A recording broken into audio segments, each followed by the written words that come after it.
Step in my dojo, you. Step in my dojo, you. Step in my.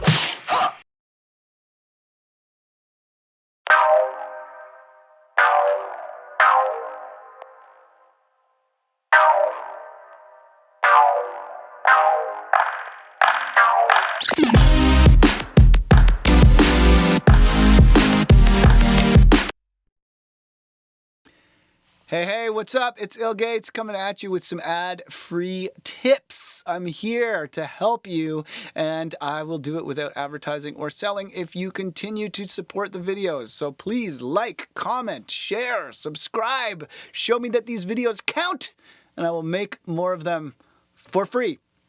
All right, so this one I am going to respond to a question I have been posed, and that question is, how do you know when you're ready to contact a record label?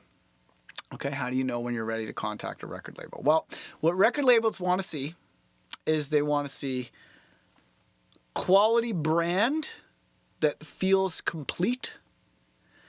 They want to see that you've got momentum and you have fans, and they want you to have, like, you know, a cool name, a cool style, a cool genre, a cool sound. They're looking for, you know, a cool brand and a following, and then a sound that is somewhat like the sound that they make. So what record labels are not looking for is your first pancake artist alias. So what's the first pancake artist alias? Well, most people, when they're learning, will have 1, 2, maybe 3 or more aliases where they're just figuring out what works with them, because you're not just born with this like perfect brand in your mind and this perfect sound in your ears. You're not just born with that. You have to find that. Okay? And usually you're kind of too close to your own music to know what's good or not. Right? So how do you find your brand? How do you find your sound? How do you find out when your music's any good? Well, the answer to that is other people. You've got to finish your music, put it out, and show it to other people. And even if it's, you know, just like 10, 20 people, if you are getting honest feedback and you're not just asking your friends who are like, yeah, bro, it's totally sweet. You need to ask strangers or people who you only know through music, but you can find them on SoundCloud or Twitter or whatever other social medias. But you post your tracks and you will find that, you know, typically you're going to try a bunch of different sounds until you find something that works. You know, you might try, like, sometimes I like making completely other genres of music just as an experiment or to like work on my production chops or whatever. So you'll do a bunch of that, and you'll find that usually if you release like 10 or maybe more tracks, you will find one of them kind of has a life of its own. And then once you create something that has a life of its own that people want to listen to without being told to listen to it, people want to share without being told to share, you'll notice a little bump in the statistics. Well, when you notice that little bump, that is the first sign of your brand to be. When you notice that little bump, then you need to isolate the variables. Maybe it was the vocalist you worked with. Maybe it was the drum pattern. Maybe it was the style of chord progression. Maybe it was that bass sound that you made. Try and figure out what about that song made it popular. And release a few subsequent tracks where you're testing these variables until you find another one that has that same organic traction. Well, once you've made a few of these songs in a style that has organic traction, that is a natural fit, it's something you want to make and it's something that other people like, well, then you're starting to find the beginning of a style and the beginning of a brand.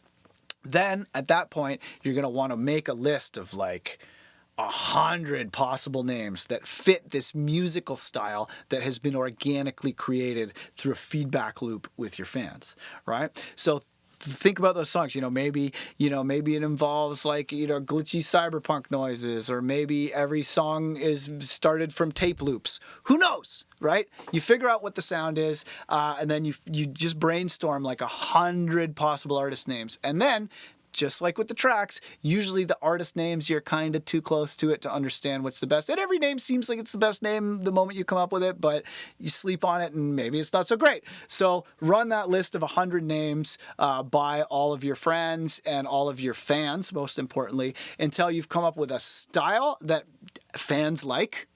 and you've come up with a name that those same fans like, and then you go out and you get some graphic design or some cool cover artwork because, like it or not, the internet is a visual medium and people are going to care what your page looks like, what your logo looks like, what your brand feels like. And then once you have a specific style and a developed brand, then and only then should you start contacting record labels. All right. Good luck. Don't beat yourself up if you make a bunch of First Pancake songs. Don't beat yourself up if you're using a First Pancake alias. Nobody is born with their complete brand and complete style. But you got to go out there. You got to test. You got to put out your music before you think it's ready and see what works. And then once you know what works, then you can refine and apply branding to that. But don't apply the branding to everything, because if you're asking the question, when am I ready? Chances are your brand's not ready. So get your brand ready, get a style that has some momentum, and just make it cool. Make it cool. Do something unique, do something fresh, do something cool, do something that's you, but test it on other people first before you go to the labels.